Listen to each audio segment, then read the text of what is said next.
Hello friends, आज हम लोग ऊष्मा एवं ऊष्मागतिकी के कुछ इंपॉर्टेंट पॉइंट्स देखेंगे। जिसमें सबसे पहला पॉइंट जो हम लोग देखेंगे वो हम लोग ये देखेंगे कि थर्मस फ्लास्क में जो थर्मस का फ्लास्क आता है में लंबे समय तक तरल को गर्म या ठंडा रखा जाता है, क्योंकि ऊष्मा की कोई हानि अथवा प्राप्ति नहीं होती है। तो ये क्यों होता है? ये संचालन और संवहन के कारण, यानी इसमें ना तो एनर्जी अंदर जाती है और ना ही एनर्जी बाहर निकलती है।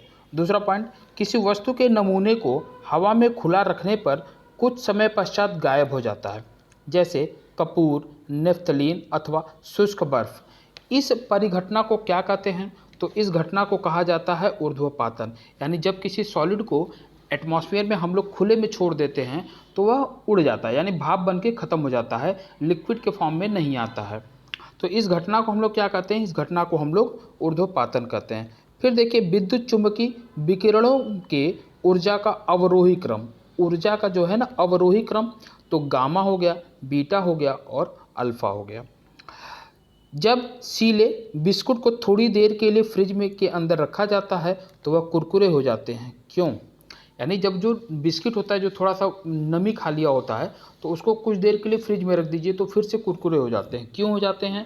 तो इसलिए हो जाता है क्योंकि फ्रिज के अंदर आर्द्रता कम अतिरिक्त नमी अवशोषित कर लेती है। ठीक है ना, आर्द्रता जो होती है वह जो कम होती है, जिसके कारण जो उसके अंदर नमी है उसको वह सोख लेती है। गीले कपड़े सबसे जल्दी सूख जाएंगे कब? जब आर्द्रता हो 20% और टेम्परेचर हो 60 डिग्री सेंटीग्रेड का।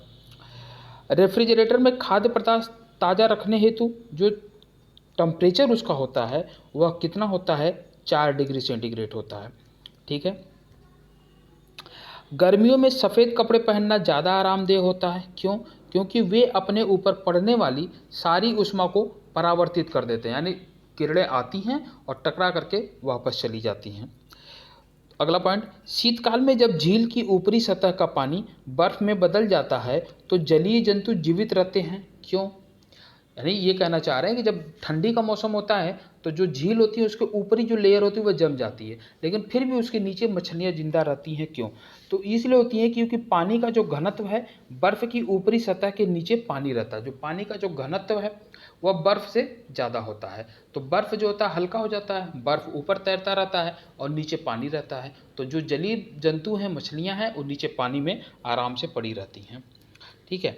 फिर अगला पॉइंट, यदि जल का तापमान 9 डिग्री सेंटीग्रेड से गिरकर 3 डिग्री सेंटीग्रेड कर दिया जाता है तो जल का आयतन क्या होगा? तो इस केस में क्या होगा कि जल का आयतन पहले घटेगा और बाद में बढ़ने लगेगा।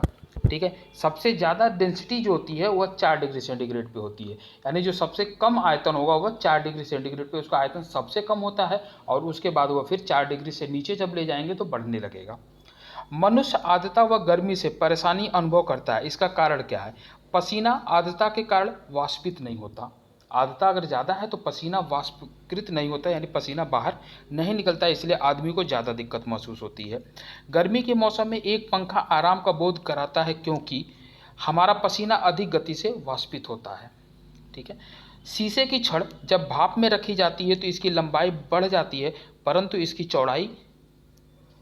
इसकी लंबाई भी बढ़ती है और इसकी चौड़ाई भी बढ़ती है, क्योंकि जो शीशा है ना वह एनर्जी को एब्जॉर्ब करता है, जिसके कारण इसके पार्टिकल्स के बीच का डिस्टेंस या दूरियां बढ़ जाती हैं, जिससे आयतन इसका बढ़ जाता है। और आयतन बढ़ता है तो यानी उसकी लंबाई और चौड़ाई दोनों बढ़ेगी। अधिक गंभीर ज्वालक पदार्थ होता है तो ये होता है भाप से। अगर आपको जलना हो तो भाप से जलेंगे तो ज़्यादा ज्वलन होगी। ऊष्मा का सर्वाधिक उत्तम चालक है जल। ठीक है। जब बर्फ पिघलता है तब आयतन उसका घटता है। ठीक है।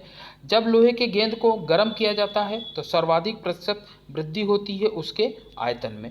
जब लोहे का गेंद अगर आप गर्म करेंगे तो सबसे ज़्यादा जो बढ़ेगा वो क्या बढ़ेगा? उसका आयतन बढ़ेगा। ठीक है। बादल आच्छादित रातें स्वच्छ आकाश वाली रातों से अधिक गर्म होती हैं। क्यों? क्योंकि बादल पृथ्वी तथा हवा से ऊष्मा का विकिरण रोकता है। रेफ्रिजरेटर में थर्मोस्टेट का काम क्या है? तो यह क्या करता है? एक समान तापमान को बनाए रखता है, यानी जो हमारे फ्रिज का जो टेम्परेचर 4 डिग्री सेंटीग्रेड रहता है वह क्यों रहता है? क्योंकि उसके अंदर थर्मोस्टेट है।